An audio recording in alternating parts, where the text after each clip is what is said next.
Let's see if we're actually going live. Are we going live? This would be cool. I can't verify. Oh, looks like we're live. Hello and welcome. My name is Jeff, and I'm a huge fan of Tron. I don't know if you could see that. Let's see if you can see it. Right there, Tron. That's Tron. That's one of my favorite shirts. I got about 12 different Tron shirts. No, I am not lying. I'm a huge Tron fan. As you can see here, we have Flynn, right? Don't worry about it. He's just chilling. He's just chilling. I have him like that so he can sit down, you know. He's waving to everyone, right? By the way, he does have his disc. Don't worry about it. It's right there. Yeah, he has his disc. Problem is when I tell him to hold his disc, that happens. He seems to lose it quite often. Let's see if we can get him to hold it for the camera. Yes, very good. If you lose your identity disc, you will be subject to immediate de-resolution. That'll be all. Actually, it's not all. I got plenty more. So now I'm trying to put his disc back in. As kinky as that sounds. Yes, how else do you know I'm a Tron fan? Because not many of you have this. Although it's worn, it is an OG. And yes, it does work. I just don't have the batteries in there. But it definitely does work. That is the Tomitronic handheld Tron video game that was released, I believe, back in 1983. Maybe at some point.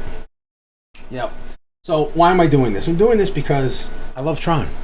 And I predicted that Tron would be an American phenomenon. I predicted way before Tron Legacy.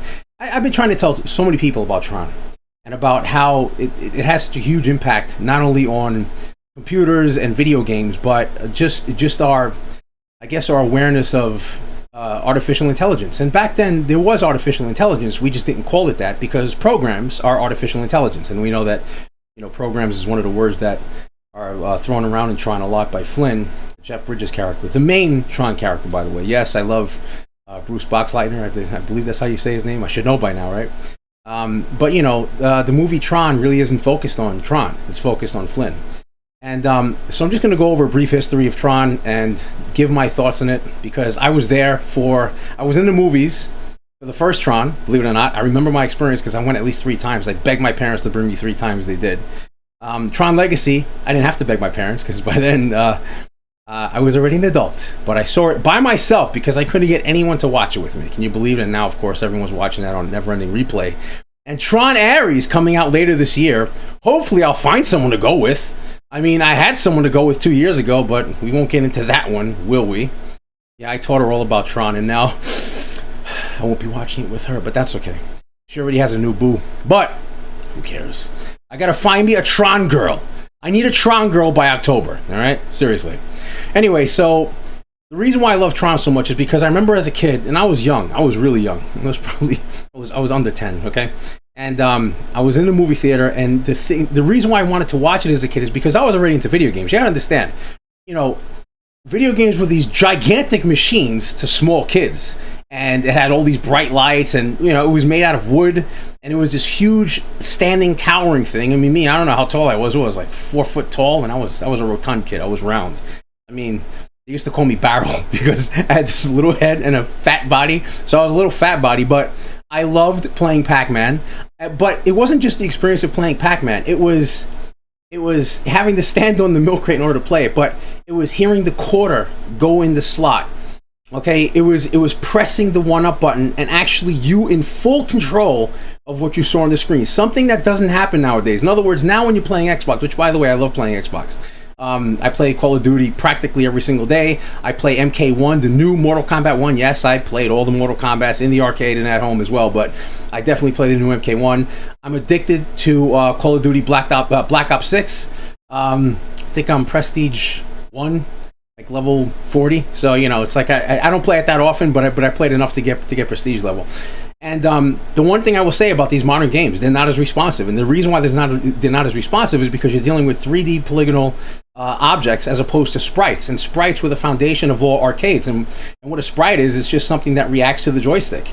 And it's highly programmable, it's very easy, and there's these things called sprite collisions, and that basically tells you whether or not you get points, or you live, or you die, or you progress. It's just a way of telling that there's a graphic on the screen, a little sprite thingy, and here's a secondary sprite, and when they collide, something is supposed to happen. The thing is that it was so easy to control because when I pushed the joystick up, it actually went up. Whereas now there's like a slight millisecond delay because we're dealing with different frame rates and we're dealing with a lot of different technicalities. Whereas as a kid, you didn't really have to deal with that when you're playing Pac-Man. So anyway, the whole experience was putting the quarter in, and it was the sound, okay? And by the way, and this is very weird, right? The monitors for all video games were like your iPhone, okay? They were actually vertical. So in other words, it was shaped like an iPhone screen. And then we saw the movie screens, which are wide. And then we had the at-home CRT monitors, which are square. But everyone's looking at their phones now, which is rectangular and tall. And that is exactly how the CRT screens were for video games. So it's just odd. Like, they were not square. So anyone playing, you know, MAME or any of the other emulators now, you know, I have a Raspberry Pi. It has all the old video games. Even though it shows a square screen, that is not how it was, okay? The screens were actually rectangular. So you have this gigantic long screen. Again, I'm talking from the perspective of basically a child. But it was the sound coming out of this little tiny speaker, and it was so loud, you know. The second you put the quarter in, it was like, you know, and again, this was Pac-Man, it was like, and then it was like, just bass and treble, and it was so clear. And when you died, it was dramatic, and they had the little cutscenes back then. You know, it wasn't like these like 4K cutscenes, but there was these little animations that like happened, you know, whenever you got the different boards, and you had 3 chances.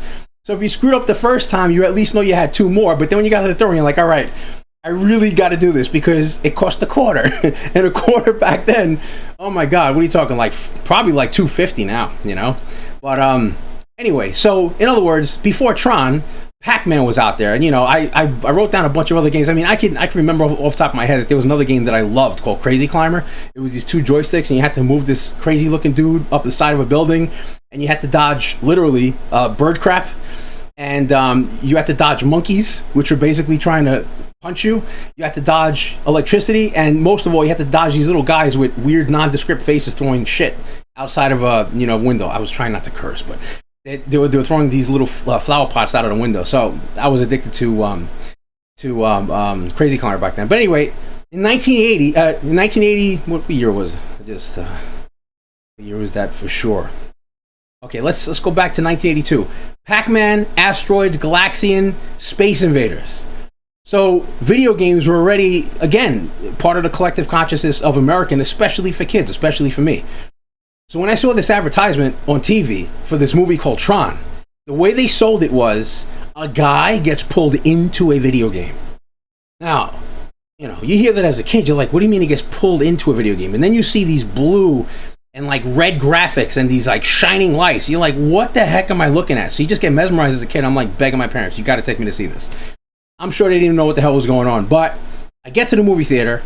Not only was it everything that I wanted it to be, but it was better because of the light cycles. And when I saw the light cycles, again, it's not just seeing the light cycles. It's not just the way they moved on these 90-degree angles, which, again, I don't know why they're not bringing that back in Tron. They didn't do it for Tron Legacy. It looks like they're not going to do it for Tron Ares.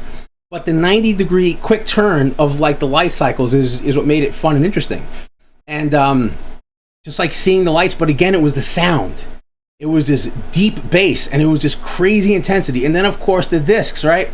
Another thing that I wish they would really bring back is, you know, the Tron Jai game, which was the original disc game. So, you know, it was these 2 guys.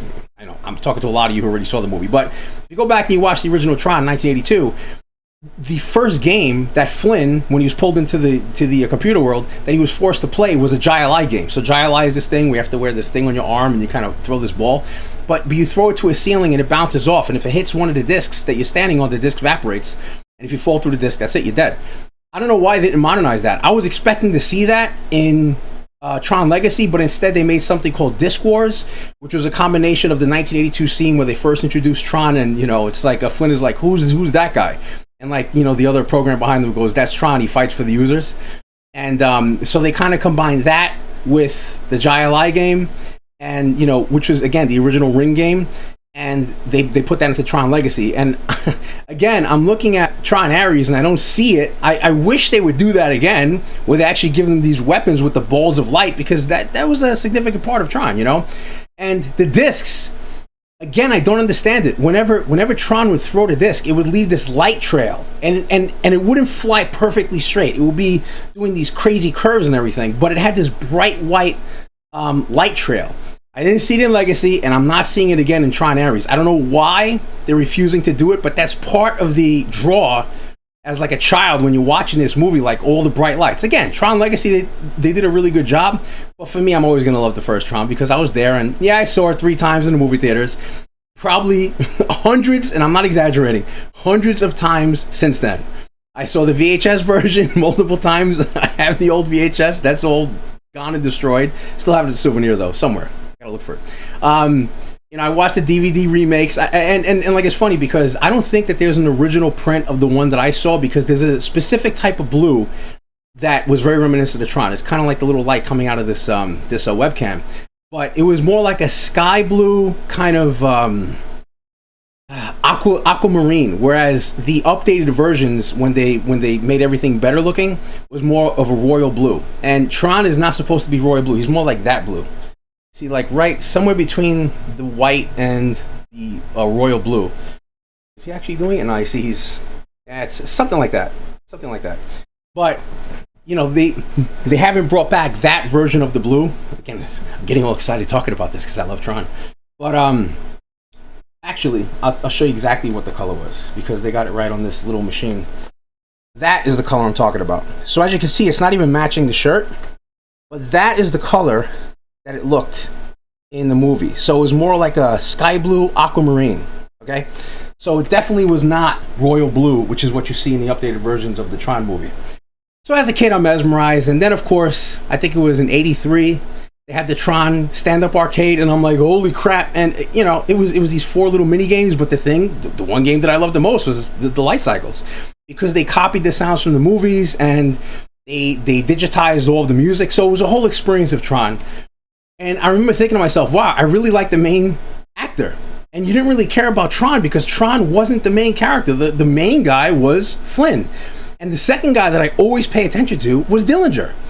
Those 2 guys just captivated me. Even as a child, I knew. I was like, wow, those 2 guys are really cool. And then, of course, what do you have? You have Tron versus Dillinger at the end. I wanted to see Flynn versus Dillinger. Or, you know, Sark. Sorry, let's say the correct names, right? I wanted to see Flynn versus Sark because, you know, that would have been kind of cool. You know, the Tron versus Sark fight was awesome. You know, he kills him first and then Sark blows up into this giant creature, kind of like video games. And then he has to take care of him. Meanwhile, Flynn is saving the world by jumping into the MCP and kind of destroying him. And magically, whatever, he gets back all of his information for the video game. So anyway, that's how I felt as a kid. It was just drawn in by all the lights and the sounds, and it felt like you were experiencing a video game. That's the best way I could describe it. Anyway, so Tron, that came out in 1982, and I had to wait, 28 years until Tron 2, Tron Legacy came out in 2010. I remember seeing the advertisements for it, and I was like, okay, I'm gonna give this guy a chance. This, what was his name? Ludland? I forgot his name, Garrett Ludland. Again, I should know all these names by now, right? Because I watched all the movies millions of times. But when I saw that Jeff Bridges was coming back and that they digitally, you know, made him younger, and that they would do something with Clue. You know, Clue was basically a throwaway character.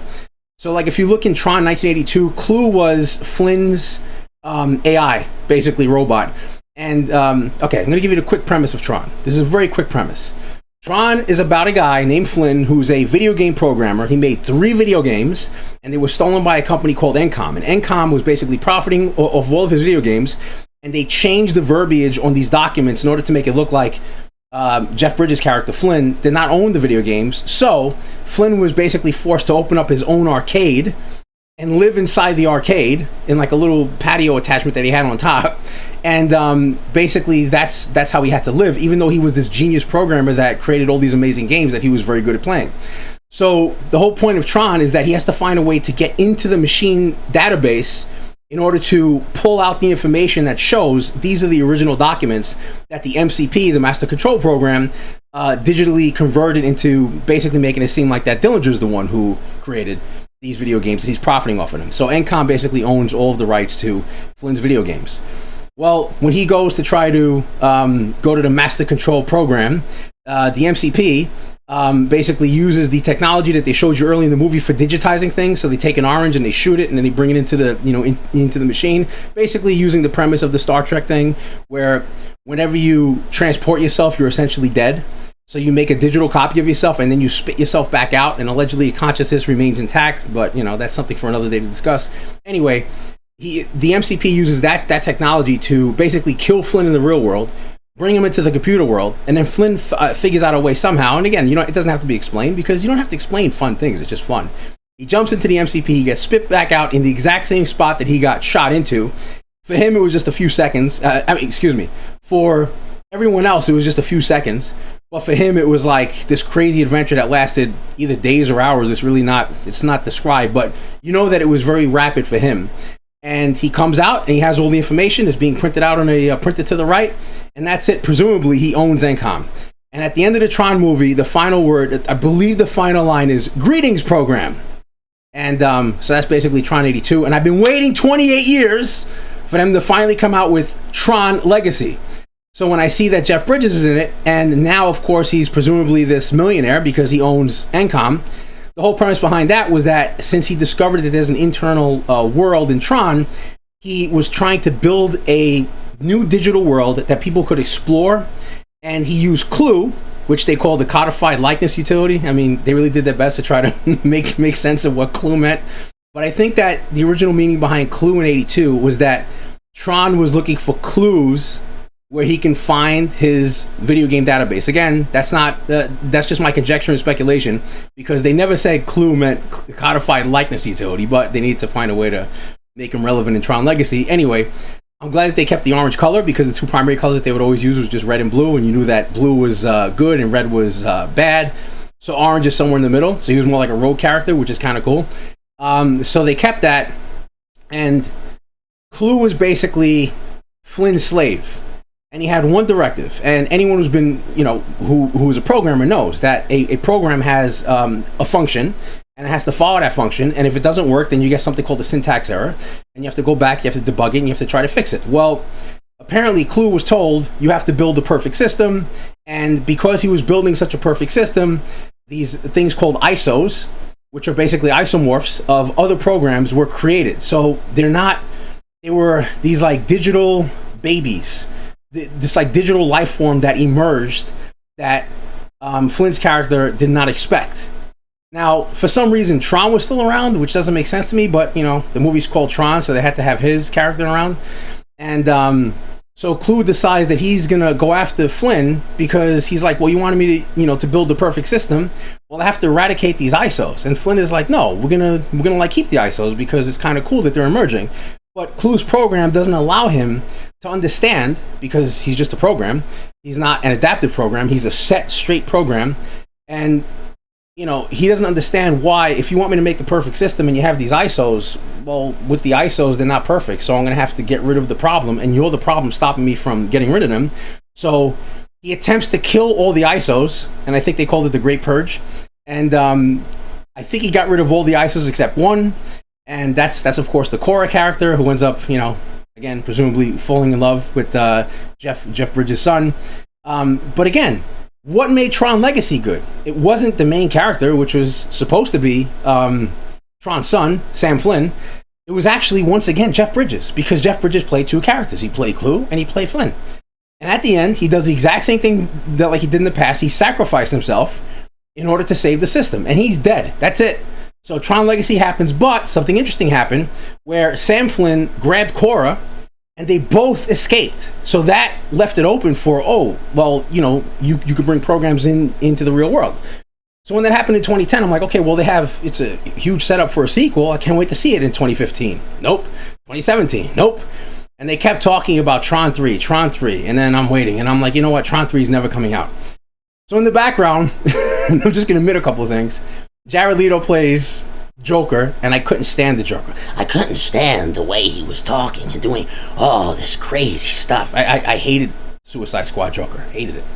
Then he plays that guy. I'm blanking out because I think I just blocked that out of my system, where he played that demonic guy that was cool in the comics, but it didn't work. So when I hear that Jared Leto was picked for Tron 3, I'm like, oh God, do they want to kill this franchise? But then I see who else that they pick, and I'm like, okay, well, Jeff Bridges is coming back, and you know, they got some other people. you know, Cameron and like Evan and Jillian, and I'm like, whoa, this is a crazy freaking, you know, a crazy cast that they're putting together. And then they got a whole new director separate from Tron Legacy, and then it looks like the original guy who actually invented Tron is going to be involved in it, Steven Lisberger. So I'm just like, wow, this is going to be intense. You know, Steven Lisberger, I think, was kind of peripherally involved in Tron Legacy, but he didn't have a direct say in it. I think this one's a lot different. He has a lot more consultation ability, and he seems to be a lot more into it. The soundtrack, by the way, for Tron Legacy was incredible because it was Daft Punk. But I never saw Daft Punk as being appropriate for Tron, even though they made 2 really good songs in the movie. The rest of them, I just couldn't take it. I think Recognizer is one of them that I liked, only because it's called Recognizer and I like Recognizers. But when I saw Tron Ares and the trailer, and then it says 9 Inch Nails, which of course everyone knows if you're a fan, if you grew up in the 90s, Trent Reznor. That is something that should have happened in Tron Legacy. Because Trent Reznor is perfect. Perfect. Because he is part of the digital revolution. He changed single-handedly popular music. You know, he went from, he basically did a form of fusion. He fused computer music with rock music. And he created a new genre. Now, was there industrial music? Because that's basically what they call it. Prior to 9 Inch Nails, yeah. But not on the level and scale that he was doing it. I remember that there was another group out there called Circle of Dust. For those of you that don't, you know, it's also called Angel Dust, another side group that was part of this guy, Chris Angel, who was affiliated with the people in Circle of Dust, but Circle of Dust started out as like a Christian group, but then they were not Christian, but then somehow Chris Angel was involved, and I don't really know the whole story, but I thought Circle of Dust would have been perfect for Tron Legacy. Again, I like Daft Punk, but you talk about a perfect combination, a perfect melding, definitely Trent Reznor, 9 Inch Nails with Tron Ares. Perfect. Tron 3. So I see the first trailer, I'm like, this is incredible. Brought a tear to my eye. And then I saw the official trailer a few days ago. Again, watching this on Never Ending Repeat, just blasting it, you know, as often as I possibly can, just trying to look for little clues and everything else like that. No pun intended, looking for clue. And who, by the way, is not in the trailer yet, but I have a feeling he's going to play a role. And then we see Jeff Bridges in the trailer, and you could tell that he's a ghost, that he's now embedded within the system. But I noticed something, guys. Okay, they are going back to Tron 1982 in a way, because if you remember, the faces were black and white, whereas the bodies were color. Okay, and if you look carefully at the Tron Ares, the official trailer, when Flynn is talking to Ares, Ares' face is black and white with a slight blue tint, and if you look at Flynn's face, it's black and white. So they're finally going back to that. I would love for them to show me a classic light cycle. Yes, there was a classic light cycle kind of in Tron Legacy. I say kind of because Flynn had one. He had his own classic light cycle, but it was white. And I remember there being a white one, but I know why they did white, because he's dressed in white and he's the god of the system, blah, blah, all that horse crap. But the main thing is I want to see the classic light cycles doing those crazy 90-degree turns, because that would be incredible. Okay? So finally, after, you know, let's see, I had to wait 28 years to get Tron Legacy. I had to wait 15 years, finally, to get Tron Ares. And I'm predicting that I gotta wait 7 years for Tron to be rebooted, which I predict. Okay, look, here. Tron, the original Tron came out in 1982, right? July 9th, 1982. Then you get 20 years later. Well, actually 28 years later, Tron Legacy, November 30th, 2010. Then 15 years later, you get Tron Ares, which is going to be released on October 10th, 2025. I can't believe it. So I'm predicting that since, you know, it seems to be getting smaller and smaller and quicker, I'm going to give it 7 years until we get Tron 4, and that's just going to be called Tron. Just like the new Superman movie is just called Superman, this one's just going to be called Tron. And I predict it's going to be a reboot. Kind of like Dexter, but not really Dexter, but kind of doing the original movie with new characters and a slightly different story, giving us just a little more information and updating it for whatever's going to happen in 2032, which I'm sure that a lot of us are going to have little AI companions. By the way, we already have AI companions in the form of iPhones, and we're already talking to Grok and talking to all these other forms of AI, which is, you know, basically giving us the information that we're looking for. But Tron was ahead of its time in that regard too, you know what I mean? So the reason why it had such an incredible impact on society is because video games were basically the connection that people had to computers. Growing up in the 80s, I can tell you right now, there was no shortage of video games anywhere. I'm talking about they will be in a pizzeria, they will be in the vestibules of restaurants, they will be at car washes, of course in movie theaters, they will be on the outside of little stores, for those of you that grew up on the streets, these little bodegas and these little te amos and optimos, okay? They will be on the outside, just random video games. Then of course you had Chuck E. Cheese, and you know, you didn't have too many places where you can go to play video games just to play video games, but they did have video game arcades. And these video game arcades were mostly inside of malls, so you know, whatever the huge empty space was inside of malls, it would be dark and just a lot of bright lights. And again, as a kid, I didn't realize that they were trying to they were basically making a nightclub for kids. And it was just pitch black, and the only thing that was illuminating anything in these arcades were the marquees, which were lit up, and then you know, the backlighting from all the rectangular CRTs that were hitting you in the face.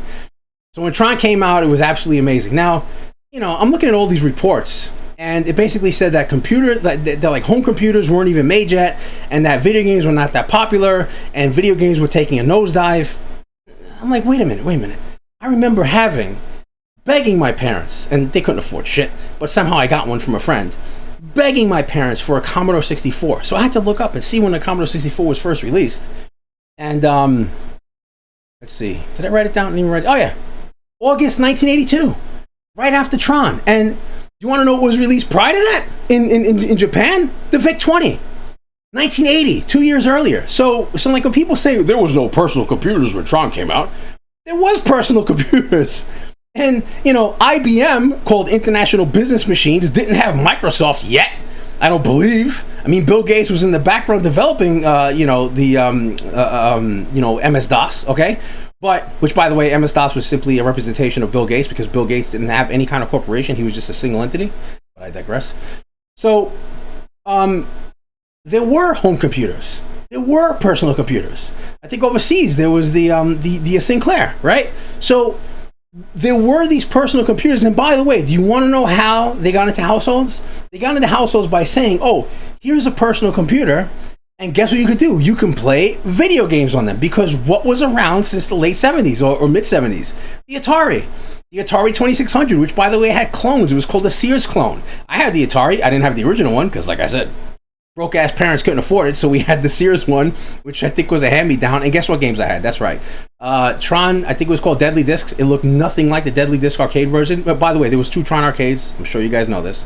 The original Tron one, and then Tron Deadly Discs. Everyone seems to always talk about the one where it's kind of encapsulated and you sit down. That's not the one that I played. I played the one that was standing up. I did remember seeing and playing the ones that like you sat down, but I'm like, I want to stand when I play. But anyway, it wasn't that version. It was a terrible version of Tron. But I got it anyway because it said Tron. And so kids knew what video games were. And video games were really popular. So when I go back and I look at these reports saying that there was a huge crash in 1984, I'm like, guys, you realize that I think the Nintendo came out in 1985. So why would Nintendo take such a huge risk if allegedly video games were dead? It wasn't that video games were dead. And by the way, you watch these documentaries trying to predict or go back and, I don't know, retrofit their fucking memory into, stating that the reason why video games died is because of the game E.T., okay, which was released on the Atari 2600, and that killed it. No.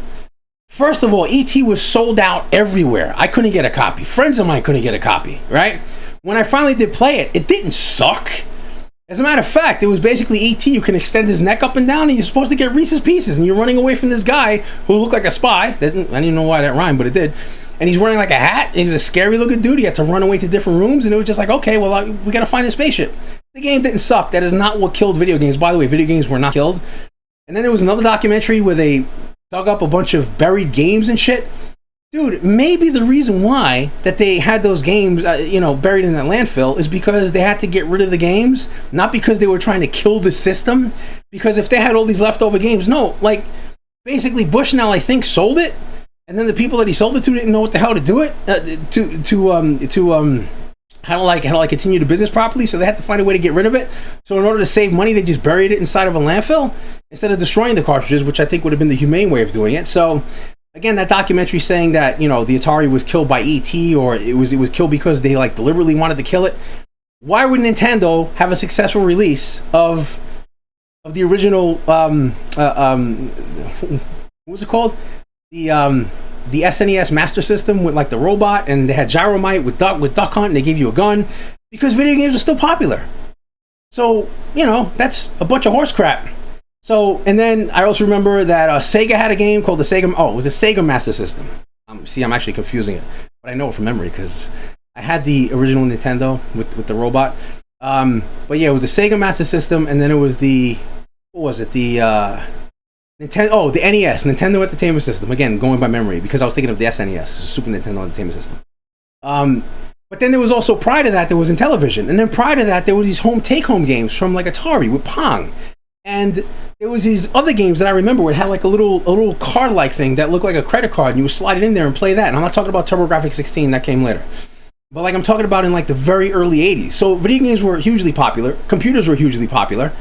And they remained popular. It's just that whatever adults were around at that time just didn't accept it.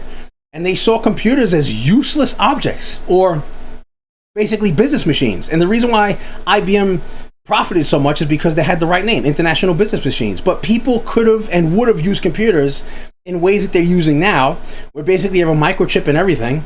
And again, with the Commodore 64, I remember using it. I was making music on it. I was programming the 6502. I was programming the SID chip. What was the SID chip version? I forgot. It was 85 something. I memorized all that stuff. Yeah, there was a music editor called JCH, Jens Christian Hughes video editor, music editor. And it was a 3-track thing, but if you manipulated it the right way, you could get more than 3 tracks out of it. And if you had a special SID chip, it gave you a fourth video synthesizer where you can manipulate it to actually make the drums and the bass and every other instrument that you created, these electronic sounding instruments, sound better by implementing the 4th track. And the 4th track actually was the voice synthesizer. There were certain SID chips in certain versions. You had the C64 and you had the C64C. The updated version of the C64C had a terrible SID chip where for some reason, I don't know if it was a voltage issue, but you basically couldn't hear the synthesized layer. So it screwed up anything that was created on the original 64. So now there was a demand for the original 64. Then of course you had the Amiga come out, and I got the Amiga 500 years later. I always wanted one because it was 16-bit. Ooh. But that was a badass machine. You can program a lot of good video games on that thing. I ran a bulletin board system on a Commodore 64, one of the most popular bulletin board systems on the planet. Maybe I'll get into that one day because let's just say it was underground. So they used to call me a sysop.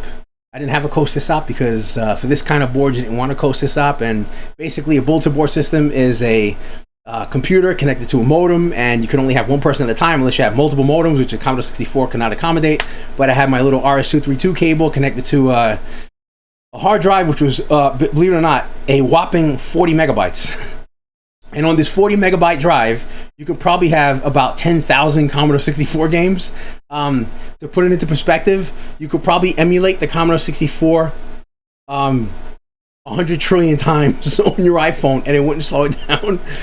You can store every single video game that was ever produced, ever on like the face of the earth. I'm talking about video games that were actually in the arcade. I don't mean right now with their overbloated, cutscenes and all that other garbage. But every video game that was created prior to, let's say, the first PlayStation could be put comfortably on your iPhone, even if it has like 64 gigabytes, and it still would not fill up the iPhone.